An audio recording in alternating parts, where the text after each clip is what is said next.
ఈయన ప్రతి 15-20 రోజులకు ఒకసారి ఉత్తుత్తి బటన్లు నొక్కుతూ ఉంటాడు ప్రజల్ని మోసం చేయడానికి. పైకేమో ఇదిగోండి ఈ రకంగా భారీ భారీ అడ్వర్టైజ్మెంట్లు, ఫుల్ పేజ్ అడ్వర్టైజ్మెంట్లు 100 కోట్లు తగలేసి, అసలు విషయంలోకి వెళ్తేనేమో మొత్తం బోగస్. పదే పదే ప్రజల్ని మోసం చేయటం, రకరకాల పథకాల పేరుతో నెట్టనిలోన ముంచటం రాష్ట్ర ప్రజల్ని.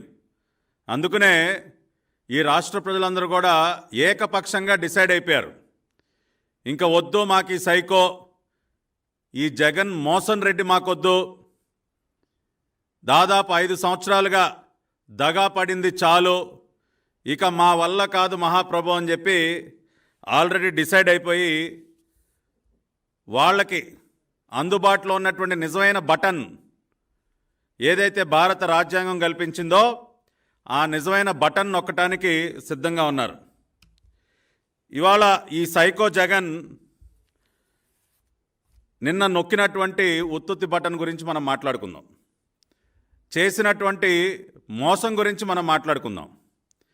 నిన్న ఈయన గారు పూర్తి ఫీజు రియంబర్స్మెంట్ జగనన్న విద్యా దీవెన పథకానికి సంబంధించి ఒక బటన్ నొక్కాడండి. నొక్కి ఈయన గారు ఏం చెప్తా ఉన్నారండి నిన్న, ఇదిగోండి మళ్ళీ full page add. Jagananna Vidya Deevena పూర్తి ఫీజు రియంబర్స్మెంట్ క్రమం తప్పకుండా ఏ త్రైమాసికం ఫీజు ఆ త్రైమాసికం అయిన వెంటనే చెల్లిస్తూ, ఈయనంటే అస్సలు క్రమం తప్పడంట. ఏ త్రైమాసికం అంటే ఏ క్వార్టర్ చెల్లించాల్సిన ఫీజు ఆ క్వార్టరు టంచనగా చెల్లించేస్తాడంట. అన్నీ పచ్చి అబద్ధాలే. ఏ రకంగా అబద్ధమో కూడా నేను చెప్తా. ఈ అడ్వర్టైజ్మెంట్లో రాసినటువంటి ప్రతి ఒక్క వాక్యం పచ్చి అబద్ధం. టంచనగా చెల్లిస్తానని ఒక పెద్ద లైను. జూలై సెప్టెంబర్ 2023 త్రైమాసికానికి, ఇది అండర్లైన్ చేసుకోండి, అంటే ఈ అకాడమిక్ ఇయర్ ప్రస్తుతం సాగుతున్నటువంటి విద్యా సంవత్సరం 2023-24 విద్యా సంవత్సరానికి సంబంధించి July to September first quarter మొదటి త్రైమాసికానికి సంబంధించి 8,09,039 మంది విద్యార్థులకు లబ్ధి చేకూరుస్తూ 584 కోట్లను నేడే పశ్చిమ గోదావరి జిల్లా భీమవరంలో బటన్ నొక్కి తల్లుల ఖాతాల్లోకి నేరుగా జమ చేయుచున్న సైకో జగన్. ఇది అడ్వర్టైజ్మెంట్. సో వీళ్ళు రాసినటువంటి ఈ తప్పుడు రాతలకి ఉన్నటువంటి వాస్తవాలకి ఇవాళ ఉన్నటువంటి వాస్తవాలు ఏంటో ఒకసారి తెలుసుకుందాం. ఏమయ్య జగన్ రెడ్డి ఏం చెప్తా ఉన్నారు మీరు? ప్రతి త్రైమాసికం ఆ త్రైమాసికం పూర్తయిన వెంటనే టంచనగా డబ్బులు చెల్లిస్తూ ఉన్నారా? ఈ జగనన్న విద్యా దీవెన పథకానికి సంబంధించి ఇప్పటి వరకు మీరు ఎన్నిసార్లు విద్యా దీవెన పథకానికి సంబంధించినటువంటి డబ్బులు చెల్లించకుండా ఎంత ఎగ్గొట్టారో ఇప్పుడు చూద్దాం. మీరు 2020-21కి సంబంధించి ఆ సంవత్సరం మీరు చెల్లించాల్సినటువంటి 4 వాయిదాల్లో 4 త్రైమాసికాలకు గాను మీరు ఒక త్రైమాసికానికి సంబంధించి చెల్లించాల్సినటువంటి డబ్బు చెల్లించకుండా ఎగ్గొట్టారా లేదా? 2020-21లో ఒక త్రైమాసికానికి సంబంధించి ఒక క్వార్టర్కి సంబంధించి అసలు నయా పైసా కూడా చెల్లించకుండా పూర్తిగా డబ్బులు ఎగ్గొట్టిన మాట వాస్తవం అవునా కాదా? మీరు సమాధానం చెప్పండి.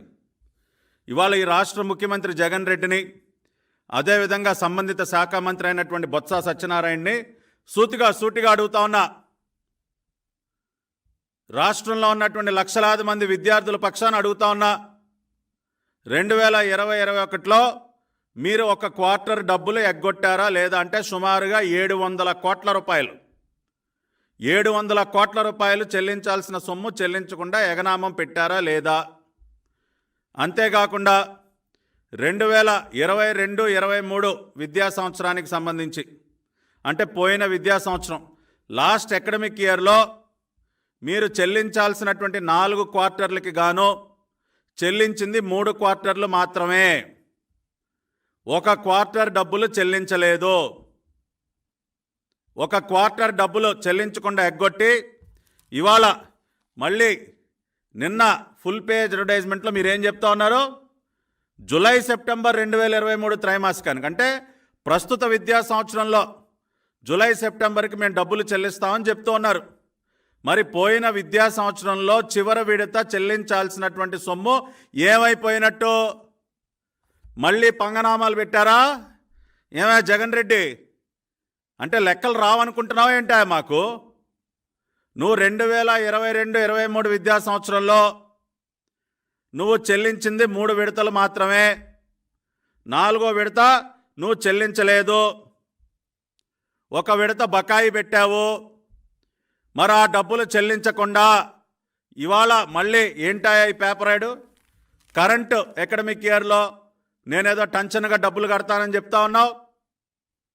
అంటే 2020-21లో ఏ రకంగా అయితే 1 విడత సొమ్ము చెల్లించకుండా ఎగ్గొట్టాడో ఈ రాష్ట్ర ముఖ్యమంత్రి, 2022-23 విద్యా సంవత్సరంలో కూడా 1 విడత విద్యా దీవెన డబ్బులు చెల్లించకుండా లక్షలాది మంది విద్యార్థులను దగా చేశాడు.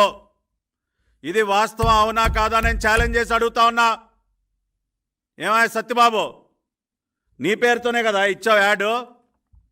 సమాధానం చెప్పి రాష్ట్రంలో ఉన్నటువంటి విద్యార్థులందరికీ. 2020-21 1 విడత ఎగ్గొట్టావు. 22-23 మళ్ళీ ఇంకొక విడత ఎగ్గొట్టి ఈ సంవత్సరం ఏదో నేను టెన్షన్గా ఇచ్చేస్తా ఉన్నానని మాట్లాడుతూ ఉన్నావు ఏంటయ్యా? ఈ సంవత్సరం ఇప్పటికీ నువ్వు 3 ఇన్స్టాల్మెంట్లు చెల్లించాలి. 3, 1 ఏప్రిల్లో, 1 జూలైలో, 1 నవంబర్లో. ఏది కరెంట్ అకాడమిక్ ఇయర్ 2023-24లో ఇప్పటికీ 3 ఇన్స్టాల్మెంట్లు, 3 విడతలు చెల్లించాల్సి ఉండగా ఇవాళ 1 విడత చెల్లించానని చెప్తా ఉన్నావు. అంటే ఈ సంవత్సరం ఇంకా కూడా 2 విడతలు బాకీ. 2020-21లో 1 విడత ఎగనామం పెట్టావు. 2022-23లో ఇంకొక విడత ఎగనామం పెట్టావు. మళ్ళీ ఈ విద్యా సంవత్సరంలో ఇంకొక 2 విడతలు ఇప్పటికీ బాకీ చెల్లించలేదు. అంటే జగన్మోహన్ రెడ్డి విద్యా దీవెన, జగనన్న విద్యా దీవెన ఫీజు రియంబర్స్మెంట్ పథకం కింద ఇప్పటి వరకు 4 విడతలు ఇంకా కూడా బాకీ ఉన్నాడు. ఈ రాష్ట్రంలో ఉన్నటువంటి లక్షలాది మంది విద్యార్థులకి 1 కాదు, 2 కాదు, 3 కాదు, 4 విడతలు. కరెంట్ అకాడమిక్ ఇయర్లో 2 విడతలు ఇంకా బాకీ. పోయిన సంవత్సరం 1 విడత పూర్తిగా ఏకనామం పెట్టాడు. అంతకుముందు 2020-21లో 1 విడత ఎగ్గొట్టినటువంటి పరిస్థితి. అంటే 4 విడతలంటే ఒక్కొక్క విడత సుమారుగా 700 కోట్లు. 4 విడతలంటే 2800 కోట్ల రూపాయలు బాకీ గురించి మాట్లాడవా నువ్వు? ఏదో నేను అంతిచ్చా ఇంతిచ్చా అని తప్పుడు లెక్కలన్నీ చెప్తా ఉన్నావు. మిస్టర్ జగన్ రెడ్డి, నువ్వు 4 విడతలుగా విద్యా దీవెన డబ్బులు బాకీ పెట్టి ఈ రోజుకి ఇంకా 2800 కోట్ల రూపాయలు బాకీ ఉన్నావు. అది కాకుండా పీజీ విద్యార్థులకి గతంలో నారా చంద్రబాబు నాయుడు గారు ఇచ్చేటటువంటి ఫీజు రియంబర్స్మెంట్ ఏదైతే ఉందో, ప్రైవేటు కళాశాలల్లో ఉన్నటువంటి పీజీ కోర్సులకి ఫీజు రియంబర్స్మెంట్ని పూర్తిగా నిలుపుదల చేసిన మాట వాస్తవం అవునా కాదా? అంటే ప్రైవేట్ కాలేజీల్లో పీజీ చదివే వాళ్ళు నీ దృష్టిలో విద్యార్థులు కాదా? ఎందుకు ఆపు చేసావు? గతంలో చంద్రబాబు నాయుడు గారు అందించినటువంటి ఫీజు రియంబర్స్మెంట్కి కోత పెట్టి నేనేదో అదనంగా ఇచ్చేస్తున్నా, గత ప్రభుత్వం కంటే బ్రహ్మాండంగా చేస్తా ఉన్నా. ఏంటో బ్రహ్మాండంగా చేసేది?